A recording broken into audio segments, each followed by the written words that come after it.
Chapter 16, Playing Ball. Things turned out even better than Caroline had dreamed. Mr. Oldecker had not caught her coming up out of his cellar because he'd already gone home. The boys had not succeeded in trapping her there for long, and somehow, in making her escape, she had accidentally started a whole new rumor about the Abaguchi. The only thing it had cost her was a little tuft of fur from the hem of Beth's old jacket. Was life in Buckman wonderful or what? Eddie's thumb had recovered enough by the weekend that she wanted to practice her batting and pitching again, so once more the three girls made their way to the field behind the college. This time, however, they were not alone. The Hatford boys had got there first. Jake was pitching, Wally was catcher, Josh was up at bat, and Peter's job seemed to be to go after the ball wherever it went.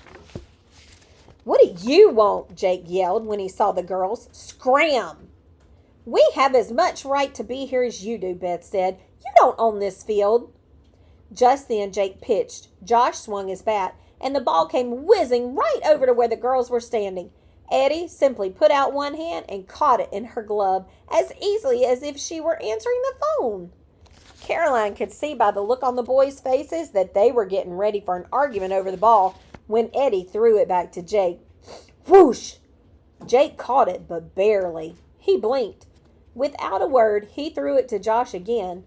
This time Josh hit it hard and it went sailing out into center field. Peter ran and ran, and Josh could have gone around the diamond 3 times before the ball got back to Jake again. "So what do you want?" asked Wally, just staring at the girls. "I came over to practice," said Eddie. "You want us to be your basemen?" "We don't need any girls," Wally told them. But they clearly needed basemen. Jake and Josh looked at each other. Then Jake gave a sly grin as though it were all a joke. "Sure, let 'em be our basemen. Why not?" he said. Eddie walked over to first and said she'd cover right field. Caroline took second and center field, and Beth took third and covered left field. Peter moved up to shortstop. Josh took another turn at bat and made a home run while Caroline was running after the ball. Jake and Josh exchanged places, and Jake made it to second while Peter fumbled the ball. Wally took his place at bat while Josh pitched and made it to first.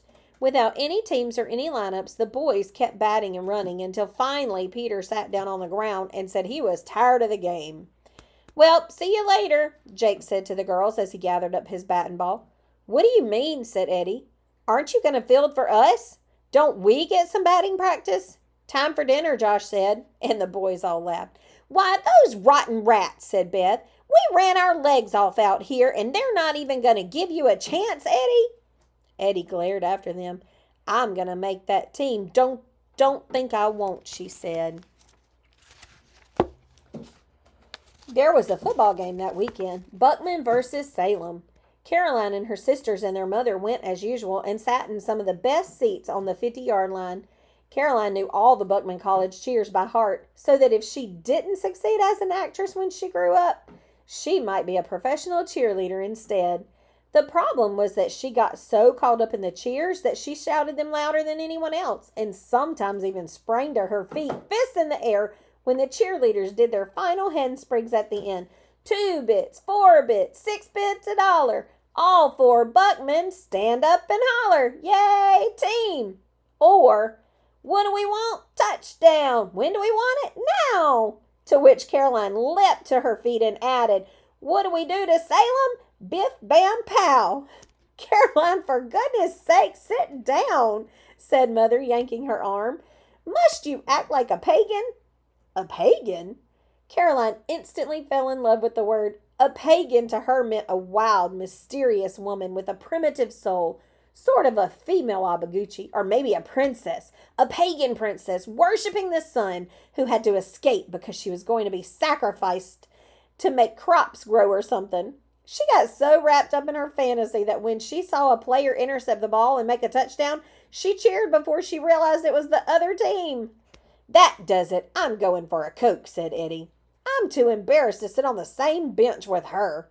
She made her way past a row of knees, little white clouds of breath coming out of people's mouths, Beth behind her and Caroline bringing up the rear. "Not you, Caroline," Eddie said when she saw her sister following along. "I won't cheer, I promise," Caroline said. They went down to the concession stand and bought Cokes, and as they were standing in the milling crowd, sloshing the ice around in the tall paper cups, Beth gave Caroline a nudge. Look. Caroline turned, and on down the fence she saw Jake and Wally hanging over the top watching the game. And then, as the girls stared, Jake's and Wally's hands disappeared, and Peter's and Josh's appeared in their place. You know what they're doing? Beth cried delightedly. They're taking turns standing on each other's shoulders and watching from over the fence. Definitely illegal, said Eddie. Caroline sloshed the ice some more. So what if we sneaked up behind them and dumped our ice down their necks on the guys on the bottom? Perfect, giggled Beth. They went out the gate and made their way around to where the boys were standing, just as Beth said, on each other's shoulders. Peter and Josh were on top, Wally and Jake on the bottom. Ready, set, go, Eddie whispered, and the girls crept up behind them and dropped the ice from their cups down the collars of Wally and Jake. It was all over in a minute. Wally and Jake reared back, Peter and Josh tumbled on top of them, and the girls ran back to the gate, but were stopped by the security guard. We were just in there, Caroline explained. We only came out for a minute. Ticket stub, said the guard. Caroline looked at her sisters. Mother had them. We left them with Mom, said Beth. Sorry, can't let you in without the stubs. But The girls all knew that their father did not like them trying to get special privileges by using his name. But this was an emergency. We're Coach Moy's daughters. Coach Moy's daughters? And they don't even know enough to keep their ticket stubs? Coach Moy's daughters. And they'd leave right in the middle of the game? I doubt it, said the guard. In the background, the Hatford boys hooted derivatively. What happened was that the girls had to hang around the gate until the game was over because the Hatford boys were lying in wait for them if they had tried to walk home. Caroline hoped that Mother would come looking for them, but she didn't. And they were tired and cold and cranky when the game ended at last. A 3-point win by Buckman, and Mother came out with the crowd. Where on earth did you go? Did you see the field goal in the last 2 minutes of the game? We went out the gate and the guard wouldn't let us back in. All we want is to go home. Mother got out her car keys. Well, for heaven's sakes, then, you should have gone on home. Why were you hanging around? She asked. And then, without waiting for an answer, she said, You know, I'm really beginning to like this little town. I met a number of faculty members tonight, and it's so nice being called by my first name. The girls piled into the car. In fact, said Mother, I'm feeling very comfortable with the community in general. Do you know where we're going for Thanksgiving this year? Ohio? Caroline asked. No, I got a call from Mrs. Hatford this morning. We're invited over there. Caroline stared at her sisters. The Hatfords? The horrible Hatfords? Them? I think it's wonderful. She said she knew we didn't have any relatives down here, and if we weren't going back to Ohio for Thanksgiving, we were welcome to their table. I told her we'd love to come, and I'd bring the pies. There was no sound at all from the back seat. To have to sit behind Wally Hatford every day for the rest of 4th grade was bad enough. Caroline thought, but to have to sit across the table from him at Thanksgiving and be nice?